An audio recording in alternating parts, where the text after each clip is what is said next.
Hello family. Before we begin, please take a second to subscribe and turn on the bell icon to get notified each time we drop a new amazing story. Now enjoy. From the moment she took her first breath, the world seemed to pause and notice her. Zara had a beauty that felt unreal, like a painting come to life. Tall, elegant, and radiant, with eyes the color of clear ocean water, she carried herself like she was born to be admired. Wherever she went, people turned. Strangers stopped her mother in the marketplace just to stare at the baby in her arms.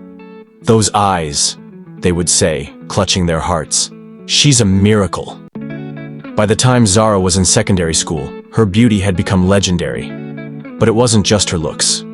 In the beginning, she was gentle, polite to her teachers, friendly to her classmates, and modest despite the constant praise. Her school adored her. She was nominated for every pageant, asked to represent the school at every public event, and never once failed to bring back a trophy. With every win, the spotlight grew brighter, and so did the pressure. Teachers who once pushed her to study now made sure she passed without trying. After all, she was their golden girl, their symbol of pride. Zara stopped reading. Her books gathered dust while her calendar filled with rehearsals, photo shoots, and interviews. No one seemed to care, not even her. And then she changed. At first, it was small things. An eye roll when someone less popular tried to sit with her. A cold smile instead of a warm one. But arrogance, once it finds a home, grows fast. Zara became sharp-tongued, her insults masked as jokes. "Is that dress made of curtains?" she'd sneer. "He looks like he wrestled a blender and lost." Her friends, rich, spoiled, beautiful, laughed loudly, encouraging every cruel word. No one corrected her. Everyone wanted her favor. Everyone except one boy, Julian. Quiet, thoughtful, and soft around the edges, Julian had admired Zara for years, not just her beauty, but the kindness she used to show. While others worshipped her from afar, he noticed what she used to be before fame poisoned her. And he believed, foolishly, maybe, that part of her was still there, that she could still come back. One afternoon, heart pounding, Julian walked up to her. She was surrounded by her usual crowd, sipping a soda and tossing jokes like daggers. He cleared his throat. "Zara?" She looked up, brows arched. "Do I know you?" "I'm Julian. I wanted to..." He didn't get to finish. Her laughter cut through him like a blade. "Wait. You? You think you can talk to me like that?" Her friends roared with laughter. "Oh, please. What gave you the confidence, poor boy? Did you win the lottery of delusion?" Julian's chest tightened. The mocking faces blurred. The hallway, once full of admiration for her, now felt like a stage where he was the joke. He turned and walked away, pride shattered and heart aching. And still, he didn't hate her. He pitied her. Then came the day everything changed. It was a Monday, hot, bright, and buzzing with restless students. The science teacher announced a practical session in the lab, and the class cheered. Zara, always one for excitement, strode in with her friends, ignoring the teacher's instructions, giggling as they mixed chemicals without care. To her, it was just fun. Until it wasn't. A bottle slipped. Glass cracked. A strange, thick liquid splashed across her face and arms. At first, she barely flinched. A burn, like touching something too hot. But then the pain sharpened. Zara screamed. Chaos erupted. Her skin bubbled. Her flawless arms erupted into lumps. Scales shimmered where smooth flesh used to be. Her lips twisted. Her nose flattened. Her eyes, those eyes everyone loved, turned into something unrecognizable. The screaming in the lab wasn't just hers anymore. She was rushed out. Doctors scrambled. Scientists studied. But no one had answers. And no one could stop the transformation. Her parents tried everything. Prayers, medicine, silence. But weeks turned into months, and Zara remained altered, deformed, feared, and alone. After a few weeks of depression and loneliness at home, she finally returned to school. It wasn't with the same golden stride. There was no applause this time. No admiring stares. Just silence. Long, thick silence. Then whispers. Then snickers. Zara kept her head low as she walked past the gate. She wore a hoodie, pulled down as far as it could go, but it did nothing to hide the changes. Her once smooth skin was now patchy and uneven, her features stretched into something cruel and strange, as if the accident had reached inside and twisted her from the outside in. The students stared. Some turned away in disgust. Others stared too long. One boy let out a low whistle. Is that really her? She looks like a monster. She used to be so pretty. Zara's breath caught, but she kept walking. In class, no one sat near her. Her usual seat had been taken, so she stood there, frozen, until the teacher quietly motioned to an empty desk in the corner, far from the windows, far from anyone. Her name wasn't called with pride anymore. Just a tired present and a few giggles behind her. Lunchtime was worse. The cafeteria that once erupted with cheers when she walked in now seemed to hold its breath. When she picked up her tray, a girl whispered too loudly, "Does she even eat human food anymore?" A few students burst into laughter. Zara stood still, her hand trembling, then walked out, the tray untouched. She ate her lunch in the bathroom stall that day, staring at her reflection in the cracked mirror. For a moment she reached up to touch her cheek, as if hoping she'd wake up from the nightmare, but all she felt was rough, scarred skin. Tears slipped down. Then one day someone sat beside her. Julian. She froze. "What do you want?" she muttered, not meeting his eyes. "To eat," he said simply, unwrapping his lunch. She glanced at him, confused. He didn't flinch. He didn't look away. He didn't even seem bothered by her face. "Don't you have better places to be?" she asked bitterly.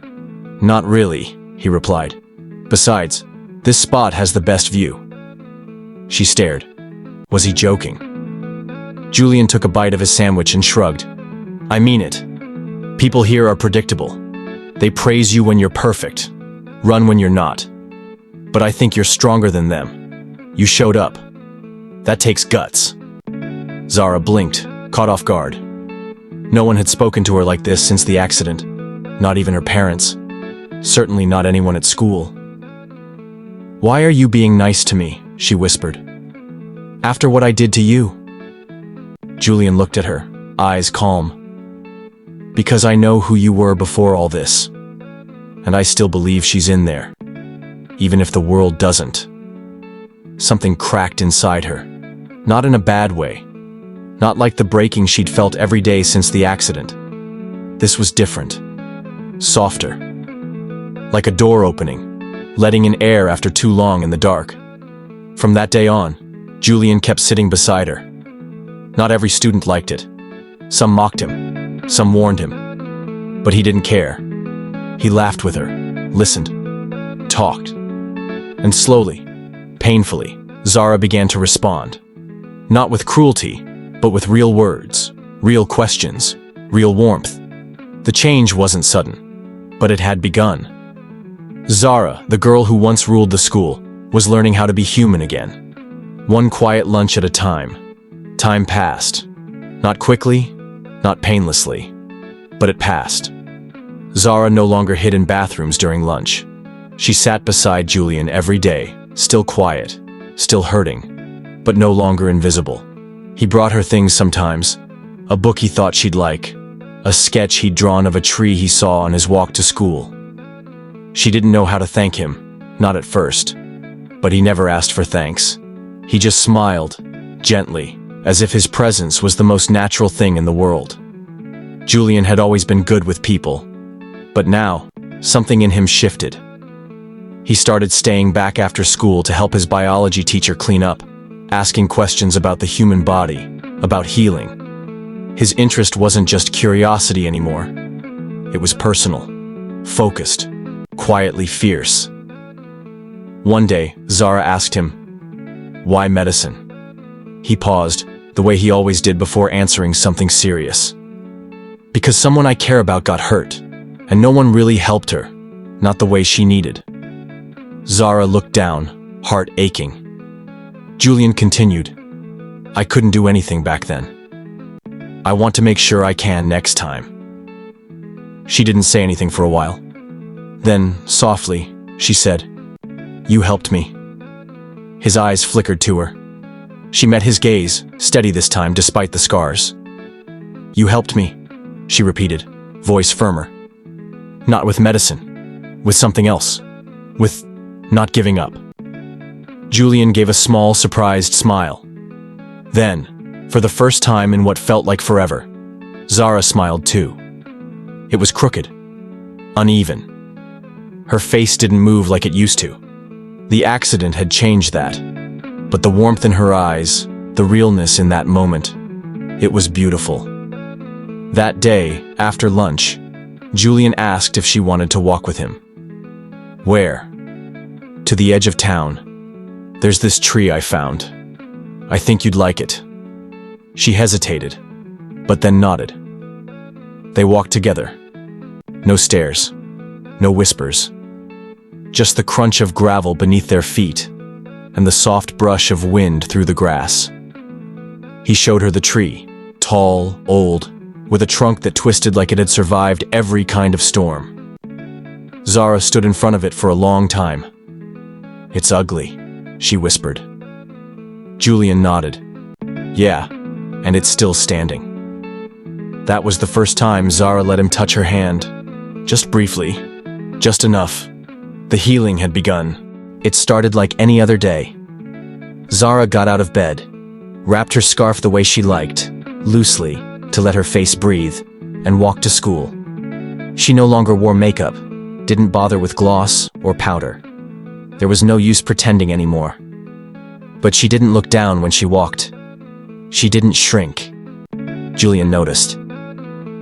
At school, the whispers were quieter now. People were getting used to her. Not kinder, just used to her.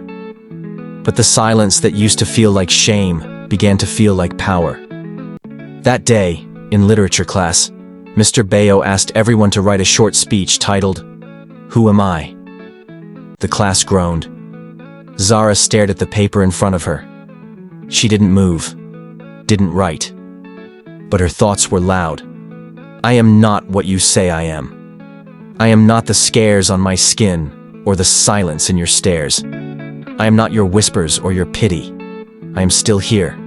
I am still breathing. I am still me. Mr. Bayo looked around. Anyone want to read theirs out loud? Nobody raised their hand. Then, slowly, shockingly, Zara did. Julian's head turned fast. So did the rest of the class. Murmurs spread. Mr. Bayo blinked. Zara, are you sure? She stood. Her chair scraped loudly against the floor. Yes. She walked to the front of the class, paper in hand, though she didn't need it. She had memorized every word. Her voice was soft at first, but it didn't shake. My name is Zara. I used to think beauty was everything. I let it define me, lift me, ruin me. I mocked others. I laughed when I should have listened. I hurt people who did nothing but admire me. Then, life taught me a lesson. A hard one. I lost what I thought was everything. But I found something better. I found truth. I found someone who cared about more than how I looked. I found strength in being seen, really seen, scars and all. I am no longer the girl you remember. I am becoming the woman I was meant to be. Silence. No one clapped, no one whispered. They just stared. Zara walked back to her seat like she hadn't just flipped the room upside down. She didn't look around. She didn't need their approval anymore. Julian didn't say anything right away, but when she sat beside him, he whispered, You were brilliant. She nodded. I know. For weeks, Zara kept her head down. She attended her classes, did her assignments, and went home without a word to anyone. Her laughter, the same laughter that once lit up the school halls, had vanished. But slowly, something began to shift. It wasn't sudden, like the day she changed in the lab. It was quiet, subtle, like a flame rekindling itself in the dark. It started with a question from a younger student in the library. "Excuse me, are you Zara?" Zara looked up, startled. Her hoodie was pulled low, but her features were still unmistakable. "Yes," she said cautiously. The girl fidgeted. "I used to look up to you. You were so confident, and I always thought you were perfect." Zara didn't know what to say. The girl gave her a shy smile. "I still think you're strong. You came back. That's something." That night, Zara couldn't sleep. She sat in front of her mirror, not to cry, not to mourn, but to really look at herself. The girl in the reflection wasn't who she used to be, but she wasn't a monster either. She was someone who had fallen, someone who was learning to stand again. The next week, the school announced their annual Speech and Leadership Day. Students were invited to submit speeches for a chance to speak at the closing assembly. Zara saw the notice on the board and walked past it. But then, she stopped. She stared at the paper for a long time. That evening, she sat at her desk, opened her notebook, and began to write. On the day of the assembly, the hall was full. Students filled the seats, whispering and laughing, phones in their hands. Nobody expected anything new, just the usual speeches from class reps and honor students. Then the principal cleared his throat. Our final speaker was chosen anonymously by the board for the honesty and courage in her writing. Please welcome Zara Silence. Heads turned. A ripple went through the crowd as Zara stepped up to the stage. She wore no makeup, no wig, no long-sleeved shirts to hide. Just herself. The scars on her skin caught the stage light, but her eyes, her deep, piercing eyes, burned with quiet strength. She took a deep breath. I was once the girl you all admired. The girl you praised for being beautiful, for smiling, for winning crowns. But you didn't really know me, and I didn't really know myself. I let praise shape me into someone I wasn't. I became arrogant. I hurt people. Then life did something cruel, and maybe kind. It stripped all of that away. A hush fell over the hall. And when I was no longer pretty, no one wanted to see me. But for the first time, I saw myself. I am more than what you see. I am the girl who stayed, the girl who studied, the girl who survived. Her voice didn't tremble. Not once. So here I am, not asking for pity, not seeking applause, just reminding you that beauty fades, but kindness stays. So next time you admire someone, look a little deeper. You might just find someone worth truly knowing. When she finished, the silence stretched, and then someone clapped. Julian. Then a few more claps. Then more. And finally, the entire hall rose to their feet in a standing ovation. Zara stood still, blinking back tears. Not because she was being applauded again, but because this time, it was for the right reason. Zara didn't expect the ovation to change her life. Applause fades. People forget. But something was different this time. After the assembly, students began approaching her, not with stares or awkward silence, but with honesty. Your speech made me cry. I didn't know you went through all that. I judged you before. I'm sorry. Zara didn't always know how to respond, but each conversation stitched something back inside her, piece by piece. Julian was waiting for her outside the hall. He didn't say much, just walked beside her until they reached the courtyard. You didn't need the crown to be powerful, he finally said, eyes soft. Zara smiled, faintly. I didn't need it, but I had to lose it to understand that. There was a quiet moment between them. The trees swayed. The light caught in her eyes, the same eyes that used to hide so much pain. You wrote that speech like someone who forgave herself, he added. Zara's voice was low. I'm trying. Every day. Julian reached into his bag and pulled out something wrapped in brown paper.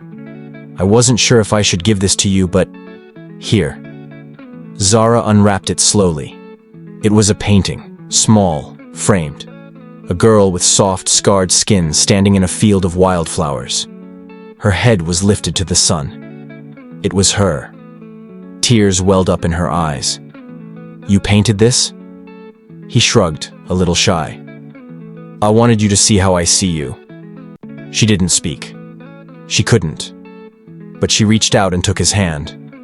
For the first time in a long while, Zara wasn't just surviving. She was living. Her voice didn't tremble. Not once. Weeks passed, then months. Zara began mentoring girls in her community.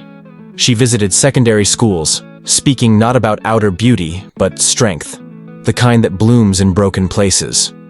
Her name no longer meant scandal or pity, it meant hope. She didn't go back to competitions. That wasn't her path anymore. But when she walked into a room, people turned. Not because she was flawless, but because she was real. And Julian? He stayed by her side, quiet, thoughtful, kind, a future doctor with paint on his fingers and love in his eyes. They were never perfect. They argued, they stumbled, but they were growing, together. One evening, Zara stood before a mirror in her small flat. She wore a simple dress, her hair in a soft wrap. No filters, no edits. She touched the gold chain around her neck, her mother's. In the mirror, she didn't see what she had lost anymore. She saw who she had become. Zara. Not the face on a poster. Not the victim of a cruel accident.